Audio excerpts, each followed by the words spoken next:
regreso, listos para compartir la primera entrevista de la mañana. Hoy vamos a hablar de la meningitis. ¿Qué es la meningitis? Los síntomas, el tratamiento en nuestro segmento médico. Hoy nos acompaña el doctor Gustavo Ortega Huamonte, consultor en salud pública, quien nos trae este importante tema y por supuesto también los invitamos a participar de manera activa de este segmento a través de nuestra línea WhatsApp 913-16-26-513. Es el número que estará recibiendo todas sus consultas. Ya lo saben, un mensajito escrito, no audio, no llamada, mensajito escrito a través de nuestra línea WhatsApp. Ahí está en tu pantalla, 913-16-26-513. ¿Cómo está, doctor? Buenos días, bienvenido a su casa, Nuevo Día Magazine. Muy buenos días, Gerudita, y por supuesto gracias a ti y a tu equipo de producción que nos permiten interactuar con nuestros teleaudientes que están pues al otro lado de la pantalla siempre inquietos por tener algún tema de manejo de la salud pública, y dentro de ello pues bienvenido sea este tema que es la meningitis, un tema amplio, preocupante, pero que tenemos que ver el sentido o el lado positivo dentro del manejo del mismo, ¿no? Así es, doctor. Es importante conceptualizar, conocer un poquito acerca de este mal. ¿Qué es la meningitis, doctor Gustavo? Bien, nosotros en la envoltura prácticamente del sistema nervioso central tenemos tres capas, ¿no? La dura madre, el aracnoides y la pía madre. La inflamación, la irritación de lo que se llaman las leptomeninges, es decir, desde la aracnoides hasta la pía madre, tiene la posibilidad de conocerse como meningitis, inflamación e infección, ¿no? Ahora, tenemos otro detalle, que cuando esto se suma a la parte cortical ya del cerebro, por ejemplo, ya se convierte en una meningoencefalitis. Esto tiene una multicausalidad en el entendido de que no es solo un agente etiológico el que causa este tipo de patología, es una patología multifactorial, donde pueden entrar hongos, parásitos, bacterias y virus que son parte del entorno en el que nos desenvolvemos y sin embargo tienen unas diferentes manifestaciones, y es lo que prácticamente siempre ha de preocupar a la comunidad, por supuesto bajo la forma de contagio, bajo la forma de adquisición, pero también bajo la forma de hacer un diagnóstico adecuado en lo que viene a ser un centro asistencial con un manejo y un tratamiento indicado, por supuesto, por un especialista también. ¿Cómo se presenta la meningitis en el paciente, doctor? Bien, lo primero que hay que conocer o decir es que hay una triada que se llama, ¿no?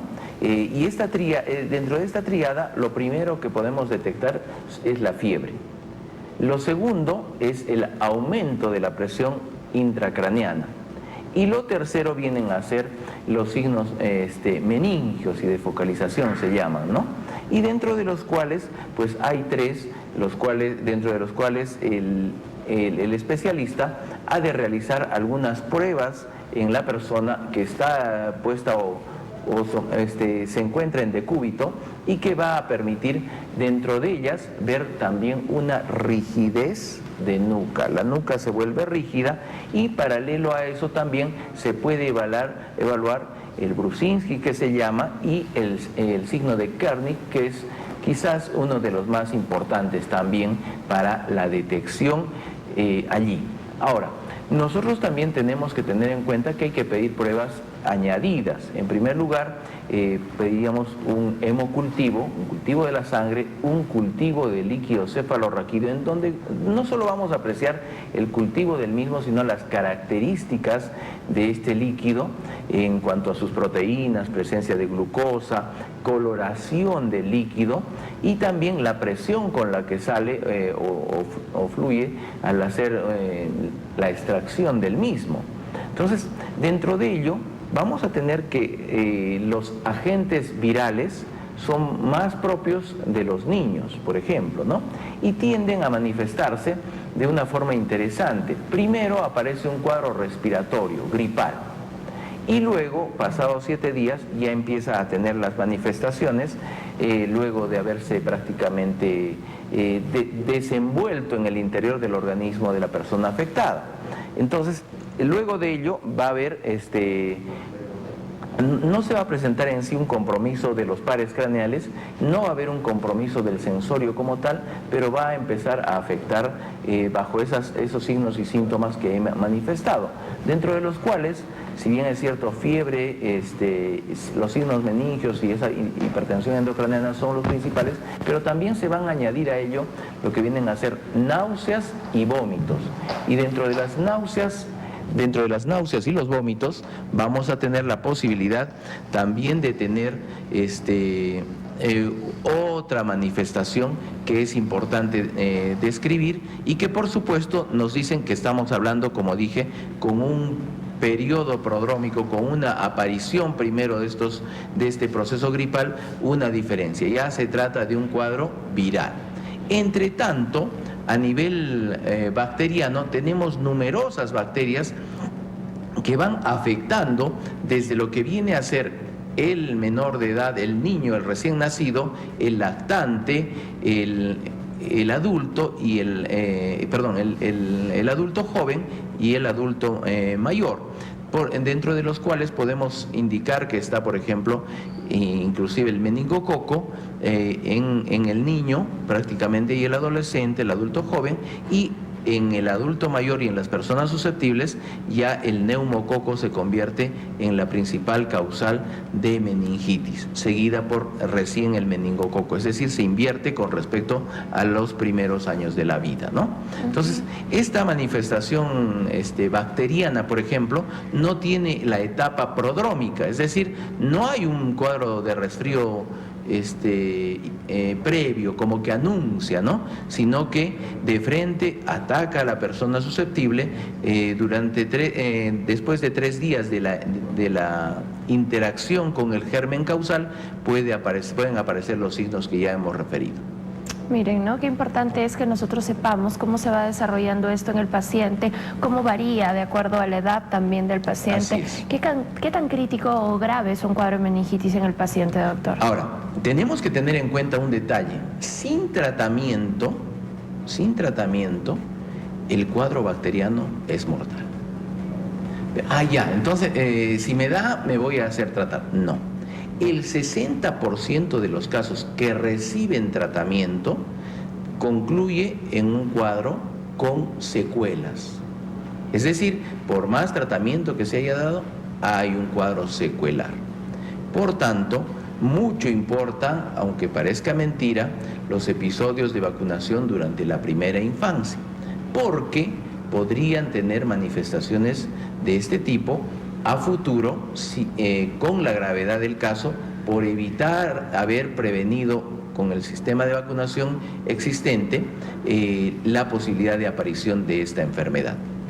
Otro detalle muy importante, por ejemplo, es que esta enfermedad se asocia a una tuberculosis primaria, es decir, es secundario a la aparición de tuberculosis primaria. Y en ese sentido también tenemos que hacer no solo el descarte, sino también que recomendar algún tipo de tratamiento. Por ejemplo, en este caso el tratamiento va a durar 1 año con el esquema 1, que es el tradicional. Y entonces esto hace que este tipo de cuadros tenga manifestaciones que pues pueden poner no solo en juego y en riesgo la vida de la persona, sino también del entorno que se ve afectado en ello por el sufrimiento y del padecimiento que está por venir, ¿no? Perfecto, doctor. Recuerden, amigos, que ustedes pueden participar de manera activa a través de nuestra línea WhatsApp. Ahí está en tu pantalla, 913-16-2653. Estaremos gustosos de recibir tus dudas, tus consultas referentes al tema y, por supuesto, el doctor Gustavo Ortega Boamonte dará respuesta a ello. Doctor, ¿qué complicaciones alternas, qué otros problemas, otras patologías se le pueden presentar al paciente que tenga ya la meningitis? Como hemos dicho, si no recibe el tratamiento en el caso bacteriano, vamos a tener la posibilidad de tener secuelas. En segundo lugar, como se trata de agentes virales, si se trata de una meningitis viral, vamos a tener la posibilidad de tener una manifestación que es de índole, digámoslo así, sintomática. Pero como ha sido o puede haber sido causado, entre otros, por el herpes virus, que invade esta área que hemos dicho que son las leptomeninges, tendríamos que dar antivirales, ¿no? Entonces, uno de los más conocidos es el aciclovir, por ejemplo, ¿no?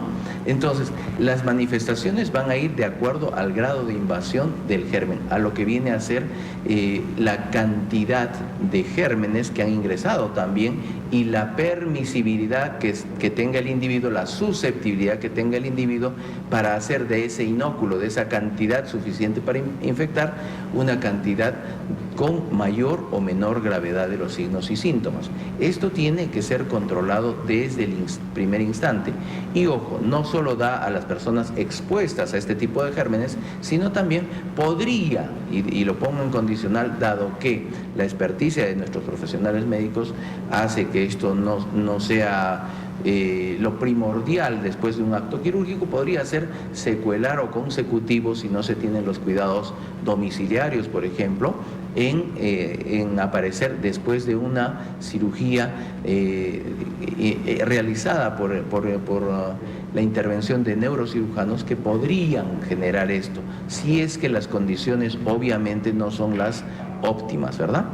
Así es importante ello, es importante entender y conocer el tratamiento.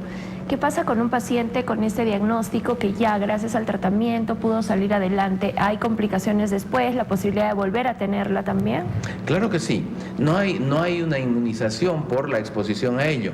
Por eso es que esta persona no solo va a presentar lo que hemos llamado esos signos meningios, la hipertensión endocraniana, la fiebre, las náuseas, los vómitos, la fotofobia, sino que luego de recibir el tratamiento respectivo, si es que se trata de una situación bacteriana, teniendo las secuelas allí presentes, podría incluso recrudecer.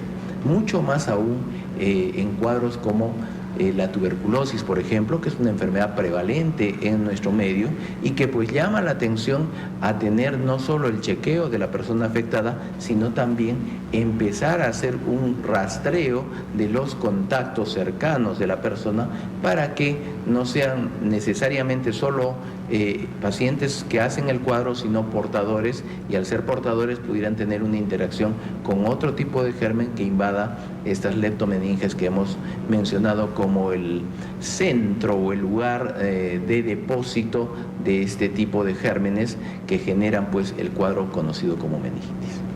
Perfecto, doctor. Amigos, recuerden nuestra línea WhatsApp 913-16-2653. Hoy estamos hablando sobre la meningitis, conociendo un poquito más de este mal. ¿Hay algunas personas o pacientes que sean más propensas a poder adquirir la meningitis, doctor? ¿Pacientes de repente que ya están hospitalizados también? Claro que sí. Como he dicho, personas que hayan sido sometidos a procesos quirúrgicos en el área de la neurocirugía son los fundamentales. Personas que tengan también la posibilidad de tener un elemento importante como gérmenes de invasión múltiple intrahospitalarios, de los cuales nadie se escapa, nadie se libra, solo es cuestión de evaluar la susceptibilidad del paciente y que al ser susceptibles pueden ser pues pasibles de una infección de este tipo.